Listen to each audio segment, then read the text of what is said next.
राधे राधे। जिस प्रकार आप बहुत ही धूमधाम से जन्माष्टमी का व्रत आपने पालन तो किया रहेगा, और कुछ ही दिनों में राधाष्टमी आ रहा है, और बिल्कुल उसी प्रकार राधाष्टमी का भी व्रत भी आप धूमधाम से पालन कीजिए। आज इस वीडियो में मैं बताऊंगा राधा रानी का व्रत कैसे पालन किया जाता है, राधा रानी के व्रत में क्या करते हैं, क्या सुनते हैं, क्या नियम है, सब कुछ डिटेल में आपको बताने वाला हूँ। ध्यान से इसके वीडियो को आखिरी तक देखिए। देखिए, जन्माष्टमी जो है कृष्ण इस भाद्र मास के जो कृष्ण पक्ष है उसमें अष्टमी के दिन जन्माष्टमी आया था। बिल्कुल उसी मास के 15 दिन के बाद आपका राधा अष्टमी आ जाता है। उसी भाद्र मास का शुक्ल पक्ष का अष्टमी के दिन ये राधा अष्टमी आ जाता है। तो इस राधा अष्टमी इस तिथि में अगर देखेंगे तो राधा रानी का बहुत ही शास्त्रों में वर्णन किया गया है कि धूमधाम से सेलिब्रेशन करना चाहिए, क्योंकि राधा रानी और कोई नहीं, भगवान कृष्ण के ही शक्ति हैं। शास्त्र में लिखा गया है कि राधा कृष्ण एको आत्मा दुई देह धरी। एक आत्मा है, दो शरीर है राधा और कृष्ण। और क्या बोल रहे हैं, अन्य अन्य विलास रस आस्वादन करी। उस रस को आस्वादन करने के लिए दो शरीर पकड़े ताकि उस रस को आस्वादन कर पाए। तो राधा कृष्ण भगवान है तो राधा उनका शक्ति है। तो उनका ही शक्ति, जैसे सूर्य है, सूर्य का रोशनी है, तो दोनों में कोई भेद नहीं है, एक ही है। तो उसी प्रकार राधा कृष्ण अभेद है। इस तत्व को जानते हुए आइए राधा रानी को प्रणाम करें।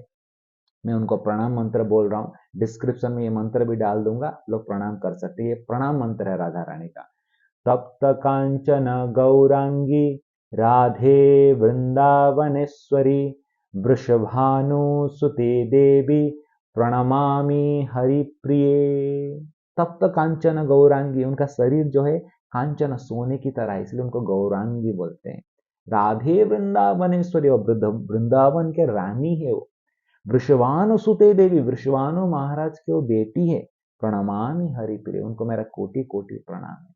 आइए राधा रानी को प्रणाम करते हुए राधाष्टमी का व्रत कैसे पालन किया जाता है उसके बारे में मैं संक्षिप्त में कुछ बोलना वाला हूं। आप इसको ध्यान से सुनिए और इसको प्रयास कीजिए आप घर में अच्छे से पालन करने के लिए। सबसे पहले राधाष्टमी के दिन ब्रह्म मुहूर्त में उठ जाइए। ब्रह्म मुहूर्त में उठते ही आपको भगवान का जो महामंत्र है उसको कुछ समय जप करना चाहिए, क्योंकि कुछ पूजा करने से पहले आपका आंतरिक शुद्धिकरण होना चाहिए।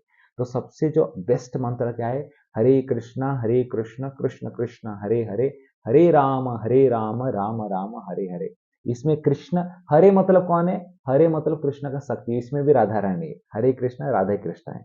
तो इस मंत्र का सुबह सुबह अच्छे से आप जप कीजिए, और जप करने से आपका मानसिक रूप से आप शुद्धिकरण हो चुके हैं। और फिर आगे जाकर व्रत कैसे पालन किया जाता है मैं बता रहा हूँ। जैसे भगवान कृष्ण रात को 12 बजे जन्म हुए थे, मिडनाइट में, तो 12 बजे तक उपवास रखना पड़ता है ना। राधा रानी सुबह जन्म लेते हैं, इसलिए जो उपवास रहता है आप दोपहर के 12 बजे तक उपवास रख सकते हो। और दोपहर के 12 बजे तक उपवास रख सकते हो तो निर्जला रखना बहुत ही आसान है, निर्जला रखिए। अगर आपका शारीरिक कुछ हेल्थ इश्यू है तो फलाहार करके उपवास रख सकते हैं। तो फिर आपको उस दिन अगर आपके घर में राधा कृष्ण का विग्रह है तो उनका अभिषेक जरूर आप कीजिए। कैसे अभिषेक करेंगे, दूध पंचामृत जो बोलते हैं, दूध दही घी शहद और शक्कर का पानी, ये 5 चीज को पंचामृत बोलते हैं। इसी सीक्वेंस में एक के बाद एक उनका अभिषेक बहुत अच्छे से कीजिए। और अगर विग्रह नहीं है, फोटो है, तो उनका पूजा कर सकते हैं।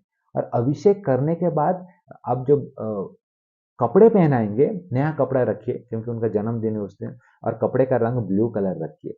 भगवान को पीताम्बरी पसंद है, येलो कलर का कपड़ा, क्यों, क्योंकि राधा रानी का शरीर का रंग तप्त कांचन सोने की तरह है। उसी तरह कृष्ण के शरीर का रंग क्या है, सांवला ना, घनश्याम ब्लू कलर है। उसी प्रकार राधा रानी को ब्लू कलर पसंद है, तो अगर नीला कलर का कपड़ा रहेगा तो राधा रानी को उसको पहनाइए। और सब होने के बाद राधा रानी को भोगा अर्पण कीजिए, राधा और कृष्ण को दोनों को भोगा ऑफरिंग कीजिए, प्रसाद।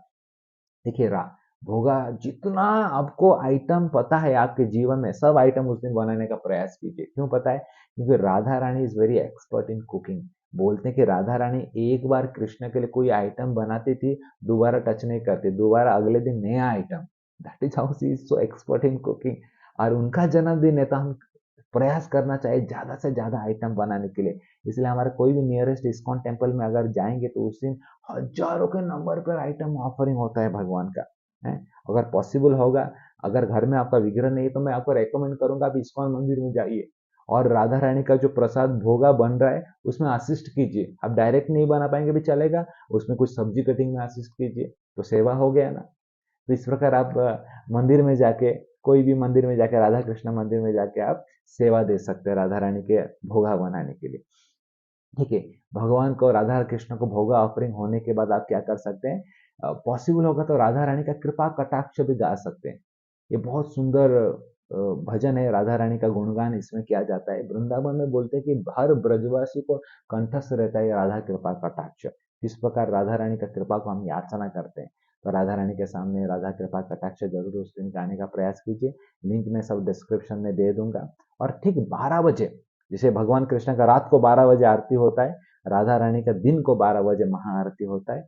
भगवान राधा रानी को आरती कीजिए, राधा कृष्ण को आरती कीजिए। धूप, दीप, अर्घ्य, वस्त्र, पुष्प, चामर, व्यंजन, इस प्रकार इस सभी सामग्री से इसी सीक्वेंस से आरती कर सकते हैं। सब कुछ होने के बाद 12 बजे अपना जो फास्टिंग रहेगा उसको आप ब्रेक कर सकते हैं, प्रसाद ले सकते हैं।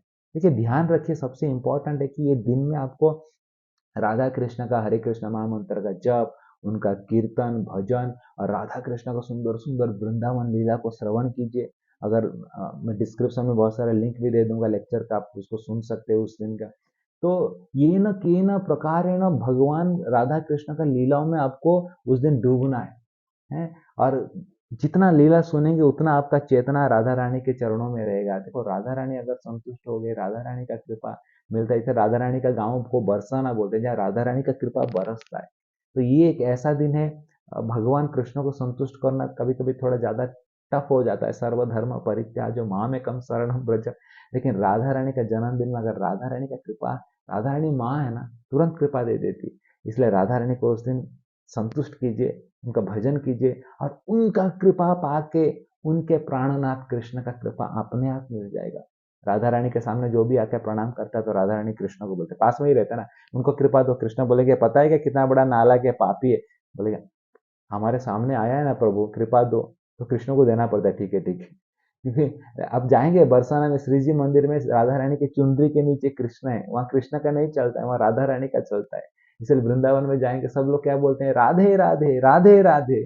तो इस राधा अष्टमी में राधा रानी का कृपा को बटोरे, कृपा को प्राप्त कीजिए और उनके कृपा से भगवान कृष्ण का भी कृपा आपको जरूर मिलेगा। जय श्री राधा रानी की जय।